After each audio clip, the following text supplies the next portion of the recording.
नमस्कार, मैं हूं प्रियंका संभव और आप देख रहे हैं देश का नंबर 1 कंज्यूमर शो पहरेदार, जहां बुलंद होती है आपकी यानी हर कंज्यूमर की आवाज। हम करते हैं आपके हक की हिफाजत। पहरेदार में आज एक सैनिक की आप बीती, कैसे सीमा पर दुश्मनों से लड़ने के मुकाबले इंश्योरेंस क्लेम लेना हुआ इनके लिए ज्यादा मुश्किल। साल भर तक लाइफ इंश्योरेंस का क्लेम अटकाया न्यू इंडिया एश्योरेंस ने। पहरेदार के दखल के बाद कंज्यूमर के परिवार को मिल रही है राहत। नई फोर्ड फीगो खरीदने के बाद भी कंज्यूमर को मिली मैन्युफैक्चरिंग डिफेक्ट वाली कार। ना तो डीलर ना ही कंपनी ने की कंज्यूमर की मदद और प्रीमियम लेने के बावजूद कंज्यूमर को 4 महीने तक ना मिली एचडीएफसी की हेल्थ इंश्योरेंस पॉलिसी, ना ही मिले पैसे वापस। लेकिन अब तैयार है एचडीएफसी लाइफ पैसे लौटाने के लिए। रात को हम और आप चैन की नींद सो पाएं, इसका बड़ा श्रेय जाता है देश के जवानों को, जो दिन रात देश की सीमाओं की रक्षा करते हैं और मौसम के साथ देश के खिलाफ आने वाले किसी भी खतरे का मुंह तोड़ जवाब देते हैं। पहरेदार देश के सैनिकों के इस जज्बे को सलाम करता है और यही वजह है कि जब हमारे पास दिवंगत हवलदार भगवान सहाय यादव के परिवार से इंश्योरेंस पॉलिसी रिडेम्पशन में आ रही परेशानी की शिकायत पहुंची, तो हम ये सोचने पर मजबूर हो गए कि कैसे कोई कंपनी किसी मामूली वजह को आधार बनाकर इंश्योरेंस की रकम देने से मना कर सकती है। साल भर से ये मामला अटका रहा और सबसे ज्यादा चौंकाने की बात यह है कि इसे अटकाने में 2 सरकारी कंपनियां, स्टेट बैंक ऑफ इंडिया और न्यू इंडिया एश्योरेंस का सबसे बड़ा हाथ दिख रहा है। मामला था बैंक खाते के साथ मिलने वाला लाइफ कवर। क्या था पूरा मामला, क्या बीती इन पर बताने के लिए हमारे साथ अब शो में शामिल हो रहे हैं हवलदार भगवान सहाय यादव के भाई सागरमल यादव जी। यादव जी, स्वागत है आपका। आप काफी दुख पहले ही देख चुके हैं, इसके लिए हम आपको हम आपके साथ हैं। लेकिन ये बताइए, ये जो इंश्योरेंस क्लेम लेना था आप लोगों को न्यू इंडिया एश्योरेंस से, इसमें कितनी मुश्किल आई आपको? काफी परेशान रही। उनकी एक बीवी है, 2 बच्चे हैं और उनका परिवार काफी दुखी हो गया था इस पूरे मामले से। जी मैडम, जैसे मेरे ब्रदर की डेथ के बाद में हमको उनकी आर्मी की तरफ से एक रेप आए थे हमारे घर में। तो उन्होंने आके बताया कि आपके ब्रदर को एक डीएसपी का इंश्योरेंस कवर मिलना होता है, तो आपने बैंक से लाइसेंस करना है जाके और उनके पास वो क्लेम फॉर्म भरना है। तो मैं बैंक में पहुंचा, जहाँ जयपुर में उनका एसबीआई में उनका अकाउंट था, वैशाली नगर में। तो मैं जयपुर में जाके उनसे पता किया सर ऐसी कोई प्रोविजन है जिसमें उनको कुछ कवर मिला, इंश्योरेंस कवर, क्योंकि भाई ने उसी बैंक से 2 लाख का पर्सनल लोन ले रखा था मैडम जी। तो हमने बोला कि सर अभी हमारे लिए थोड़ा मुसीबत भी है, अगर ऐसा कुछ है प्रोविजन तो आप बताइए। तो उन्होंने बोला कि हम देखते हैं और आप है ना उनकी वाइफ को लेके आ जाना, फिर बैंक में है ना उनका क्लेम वगैरह फॉर्म भरवाएंगे। फिर मैं वो राइटिंग में उनको लेटर में हैंड ओवर कर दिया कि ऐसे मेरे ब्रदर की डेथ हो रखी है और पोस्टमार्टम रिपोर्ट और डेथ सर्टिफिकेट उनको मैंने हैंड ओवर कर दिया। उन्होंने मेरे को सील लगा के दे दिया। बोला ठीक है कोई बात नहीं, आप उनकी वाइफ को लेके आइएगा। मैं उनकी वाइफ को लेके गया तो उन्होंने क्लेम फॉर्म हमारे से भरवा के और रख लिया। जो डॉक्यूमेंट उन्होंने हमारे को बताया हमने वो डॉक्यूमेंट उनको सबमिट कर दिया। बिल्कुल। उसके बाद में हमने उनके बीच में इंक्वायरी किया। ये अक्टूबर की बात है मैडम, 21-22 अक्टूबर को।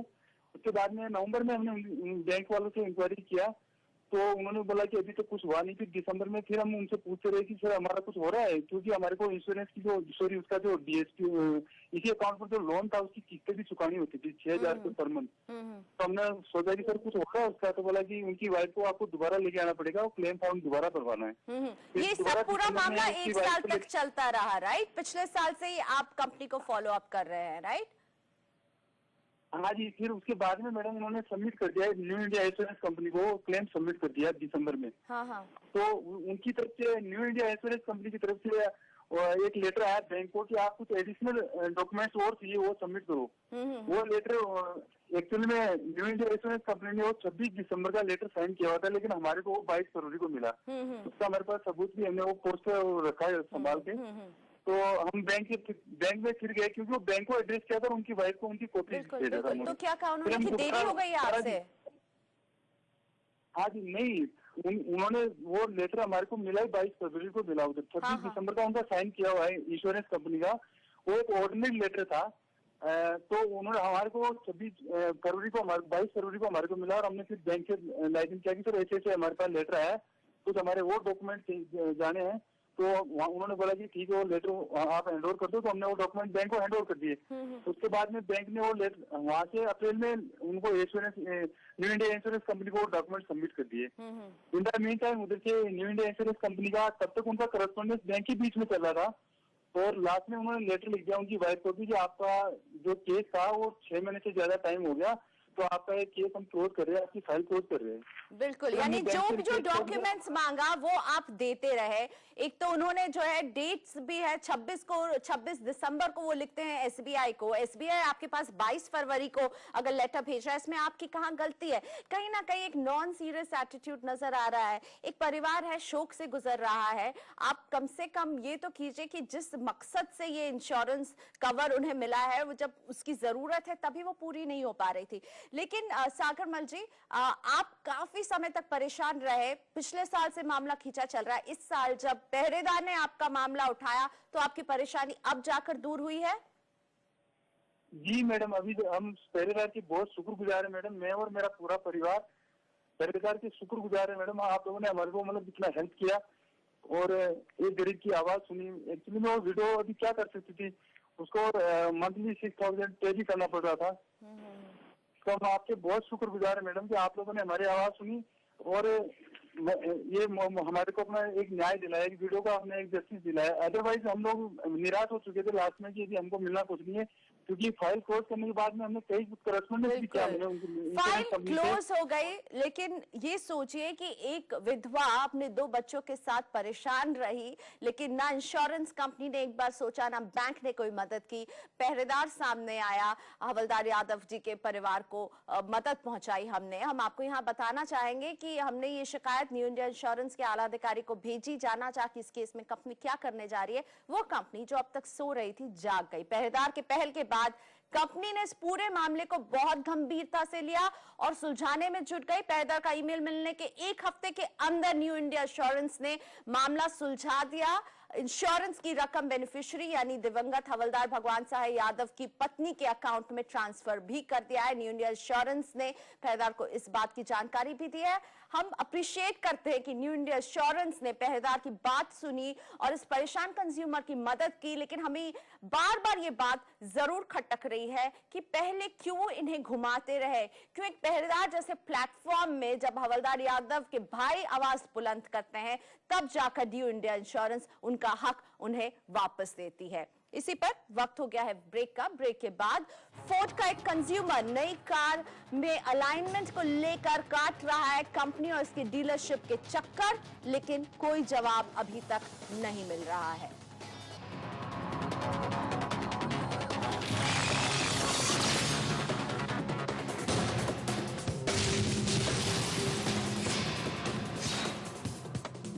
Welcome back. आप देख रहे हैं पहरेदार। हम बुलंद करते हैं आपकी आवाज ताकि आपके हक की अनदेखी ना करें बड़ी बड़ी कंपनियां, लेकिन एक बड़ी अनदेखी जो हमारे सामने ला रहे हैं वो है पानीपत के देवेंद्र पाल सिंह। ये परेशान है अपनी ब्रांड न्यू कार से। जी हाँ, बिल्कुल आपने ठीक सुना। बस नवंबर में ही देवेंद्र जी ने अपने लिए काफी मार्केट रिसर्च करने के बाद फोर्ड की फीगो कार खरीदी, लेकिन इनकी नई फीगो कार में जो परेशानी का सामना इन्हें करना पड़ रहा है, ये सोच रहे हैं कि क्या इनका डिसीजन कहीं गलत तो नहीं रहा। इन्होंने काफी रिसर्च की थी, लेकिन जो कार इन्हें डिलीवर हुई है उसकी बॉडी अलाइनमेंट में बहुत सारी खराबी दिख रही है। इतनी खराबी कि चित्र ये बयान कर रहे हैं कि गाड़ी का दरवाजा और डिक्की ठीक से फिक्स ही नहीं हो रहा, वो फिट ही नहीं हो रहा, उनके बीच में बड़े बड़े गैप हैं, जो साफ तौर पर ये तस्वीरें जो हमें देवेंद्र जी ने भेजी है इसमें बयान हो रही है। लेकिन मामला कहां पहुंचा है, क्योंकि डीलर इनकी सुनने को तैयार नहीं है, कंपनी गलती मानने को तैयार नहीं है और फंस गए हैं देवेंद्र सिंह जी इस पूरे मामले में अपनी नई फोर्ड फीगो के साथ। प्री डिलीवरी चेक्स जो होती है उसके क्या मायने अगर कार इस हालत में कंज्यूमर को डिलीवर की जा रही है। बात करने के लिए हमारे साथ जुड़ चुके हैं पानीपत से देवेंद्र जी खुद। देवेंद्र जी नमस्ते। काफी दिक्कत का सामना आपको करना पड़ रहा है, मतलब आपका तो दिल ही टूट गया होगा, इतनी रिसर्च की उसके बाद ऐसी कार मिली है जो साफ तौर पर कहीं ना कहीं इसमें बहुत सारी खराबी है। नमस्कार मैम। नमस्ते जी, जो ये मैंने गाड़ी ली है फ्रॉम द डिस्टेंस से मेरे को ये आइडेंटिफाई किया मैंने गाड़ी में प्रॉब्लम, जैसे आपने अपने शो पे बताया।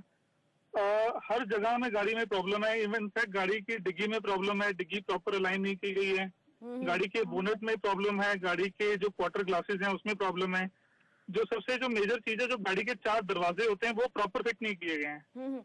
लेकिन जब आपने गाड़ी ली तो आप ये सब फिगर आउट नहीं कर पाए थे? जब फिगो आपको मिली तो आपने चेक नहीं किया था? एक तो कंपनी का डीलरशिप वो भी एक प्री डिलीवरी चेक करते हैं, उसमें भी कोई बात सामने नहीं आई? आपकी नजरों से सब बच गया और बाद में आपको कैसे ये सब दिखा? जब एक दिन मैंने अपनी गाड़ी मैंने वॉश करने का प्लान किया, जब मैंने उसको गाड़ी को वॉश कर रहा था तो मैंने आइडेंटिफाई किया कि ये जो मेरा जो डिग्गी का डोर है ये प्रॉपर फिट नहीं है। जब मैं उसको गाड़ी को मैं अच्छी तरह से देखने लगा तो वो देखा, मैंने गाड़ी में पाया कि उसका गाड़ी का बोनेट मतलब कि 4-5 जगह ऐसी थी जहाँ पे गाड़ी के स्पेस में प्रॉब्लम थी। जो मैंने सेम डे फिर मैंने जो मेरे डीलरशिप है खुशी कोड वहां पे रिपोर्ट किया, और उस दिन वहां पे कंपनी के जो RSM है मिस्टर तरुण कालरा, वो भी इंस्पेक्शन के लिए आए हुए थे। उन्होंने भी गाड़ी को चेक किया और उन्होंने वर्बली माना कि ये गाड़ी में मैन्युफैक्चरिंग फॉल्ट है, गाड़ी की अलाइनमेंट में प्रॉब्लम है। बट जब उसके बाद से from the same moment like वो मेरे को प्रेशराइज कर रहे हैं कि गाड़ी को रिपेयर करा लो। रिपेयर क्यों कराए? क्योंकि साफ तौर पर नई कार है। आप जैसा बता रहे थे, आपने पानीपत की खुशी फोर्ड से ये गाड़ी ली 5,60,000 में, और तस्वीरें बता रही कि दरवाजा नहीं फिट हो रहा है, डिक्की नहीं फिट हो रहा, बोनेट में आप बता रहे हैं प्रॉब्लम है। डीलर का क्या रवैया रहा? क्योंकि अभी आपने कहा कि उसके मैनेजर ने मान भी लिया कि हाँ ये दिक्कत दिख रही है आपकी गाड़ी में, उसके बाद उन्होंने आपकी कैसे मदद की, क्या मदद की? वर्बली तो हर कोई, वो एवरीबडी इज एडमिटिंग कि हर कोई मान रहा है कि गाड़ी में प्रॉब्लम है, बट जो कंपनी है वो कह रही है नहीं गाड़ी में प्रॉब्लम नहीं है, आप हमारे पास लेके आइए, हम इसको चेक करते हैं, आप इसको रिपेयर करा लो, हम लोग आपको अलॉय व्हील्स लगा देंगे, हम लोग आपको फॉग लैंप्स लगा देंगे। मतलब शुरुआत से ही वो रिपेयर करने के लिए तैयार रहे, या पहरेदार ने जब उन्हें मामला भेजा उसके बाद कुछ ज्यादा प्रोएक्टिव दिख रहे हैं आपकी मदद करने के लिए? पहरेदार की जिस टाइम पे पहरेदार ने मेल इनिशिएट किया, इस चीज को इनिशिएट किया कंपनी के पास, उसके बाद से मेरे पास उनका कॉल आया। तो जब आप उन्होंने बोला कि आप इस गाड़ी को आप रिपेयर करा लो, हम आपको कॉम्पनसेट कर देते हैं। इनफैक्ट जब मैं बोल रहा हूँ, मैं अपनी बात पे हूँ कि मेरे को गाड़ी रिपेयर नहीं चाहिए, बिकॉज क्या क्या गाड़ी में खोल दोगे, सारे दरवाजे खोल दोगे। लेकिन एक बात बताइए, क्या फोर्ड पहले भी जब आप एक इंडिविजुअल कंज्यूमर के तरह जा रहे थे तो क्या आपको वो डीलरशिप इसी तरह से मदद कर रहा था जैसे पहरेदार के मामला उठाने के बाद कर रहा है? जी नहीं मैम, जी नहीं, बिल्कुल नहीं। पहले तो कोई सुन के राजी नहीं हो रहा था उनका। कंपनी के मालिक कहते हैं आपने जो करना कर लो, हम लोग तो इसको रिपेयर ही करेंगे जी, जो करना कर सकते हो आप। लेकिन आप रिपेयर कार नहीं चाहते क्योंकि आपने पूरी कीमत अदा की है और आपको नवंबर में खरीदा आपने ये कार, ज्यादा समय भी नहीं बीता है, क्यों आप खराब कार चलाएंगे जब आप पूरी कीमत अदा कर रहे हैं? लेकिन मामला यही अटक गया। देवेंद्र जी, हमसे बात करने के लिए आपका शुक्रिया। उम्मीद करते हैं कि जल्द आप तक सोल्यूशन पहुंचे। या हम आपको बताना चाहेंगे कि फोर्ड ने भी हमने फोर्ड को लिखा था, पूछा था कि इसमें क्या कंपनी कदम उठाने जा रही है। फोर्ड के मुताबिक वो कंज्यूमर के साथ संपर्क में है, उसकी दिक्कतें दूर करने की कोशिश कर रही है। कंपनी के मुताबिक कंज्यूमर की कार की जांच के बाद जरूरी कदम उठाए जाएंगे। और अब देवेंद्र जी के लिए इंस्पेक्शन के ढेर सारे राउंड शुरू हो गए। इनकी कार को बार बार इंस्पेक्ट किया जा रहा है, लेकिन अभी तक कंपनी ने एक पुख्ता ठोस जवाब नहीं दिया है कि कार रिपेयर होगी या कार बदली जाएगी। फोर्ड हमें भी कह रहा है कि हम इंस्पेक्शन करेंगे, और ये बात मुझे बहुत अजीब लग रही है कि देवेंद्र जी की बातचीत से मुझे ये पता चला कि इंस्पेक्शन के लिए बार बार उन्हें जाना पड़ रहा है डीलर के पास। एक बार कंपनी या उनका डीलरशिप उनकी कार को देखने के लिए या उनकी कार को डिलीवर करवाने के लिए ड्राइवर नहीं भेज रहा है, वो अपना काम छोड़ के ऑफिस से छुट्टी लेकर बार बार डीलरशिप के, पानीपत के डीलरशिप के चक्कर लगा रहे हैं और कोई जवाब ठोस नहीं मिल रहा है। इसलिए पहरेदार इस मामले पर नजर रखेगा। हमें इंतजार रहेगा कि फोर्ड एक फुल और फाइनल जवाब दे कि देवेंद्र पाल जी की इस खराब फोर्ड फीगो के बदले फोर्ड कंपनी क्या करने जा रही है। तो ये मामला अभी फिलहाल बीच में ही है। हम आगे बताएंगे कि इसका फाइनल द एंड क्या होता है फोर्ड की तरफ से। लेकिन फिलहाल हमारे शो में तो वक्त हो गया एक छोटे से ब्रेक का। आगे HDFC लाइफ के कंज्यूमर को 4 महीने तक नहीं मिली पॉलिसी डॉक्यूमेंट, रिफंड की गुहार को भी नजरअंदाज किया कंपनी ने, लेकिन अब HDFC तैयार है प्रीमियम के रिफंड के लिए।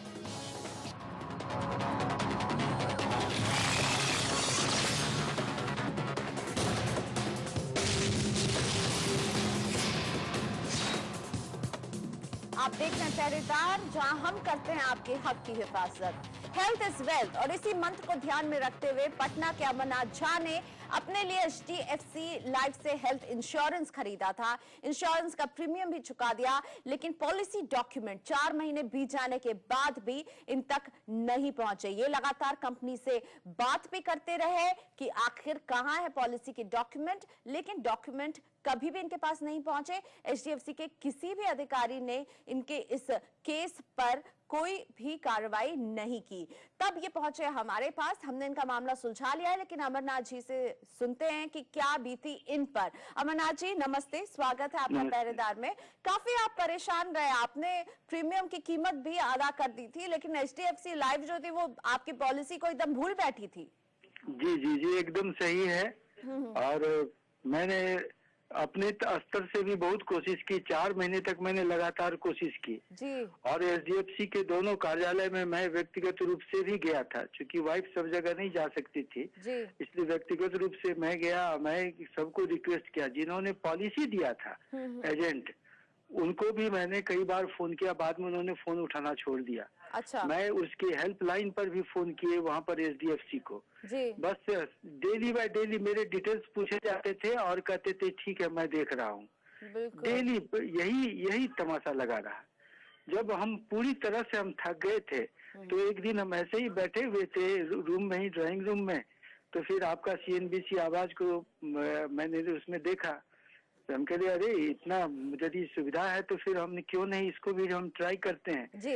लेकिन ट्राई करने के बाद मुझे लगा कि रियली में यू आर द रियली पहरेदार ऑफ द कंट्री। हमको तो ऐसा लग रहा है वो कि पैसे जो प्रीमियम आपने दिए थे वो आपको वो कंपनी रिफंड कर रही है, लेकिन पॉलिसी आपको नहीं मिली। आप पॉलिसी चाहते थे ना कि पैसों का रिफंड, वो नहीं ही मिली। अब पैसे ही वापस आप लेके संतुष्ट हैं? संतुष्ट अब तो होना पड़ा ना। संतुष्ट अभी भी नहीं, चूंकि हम एक्चुअली इंश्योरेंस खरीदे थे, इंश्योरेंस मेरे इसके फर्दर सेफ्टी के लिए। तो लेकिन अब पैसे मिल गए तो फिर ठीक है, दूसरे इंश्योरेंस कर देंगे। अब एचडीएफसी में हम नाम नहीं लेंगे कभी, इसलिए कि इन्होंने मुझे 2 बार धोखा दे दिया। इससे पहले भी धोखा दिया था, इस बार भी मेरे साथ धोखाधड़ी हुई है। इसीलिए हम अब इंश्योरेंस कुछ भी होगा जीवन में, ना किसी को सलाह दूंगा एचडीएफसी से खरीदने के लिए, ना मैं खरीदूंगा एचडीएफसी से। साफ तौर पर कंज्यूमर का भरोसा टूट गया है। लेकिन पहरेदार की पहल से आपको मदद मिली है। आपको लगता है इस तरह के कंज्यूमर प्लेटफॉर्म जो है आपके जैसे कंज्यूमर की मदद कर पा रहे हैं? झा जी जी जी जी, बहुत बहुत मदद कर पा रहे हैं।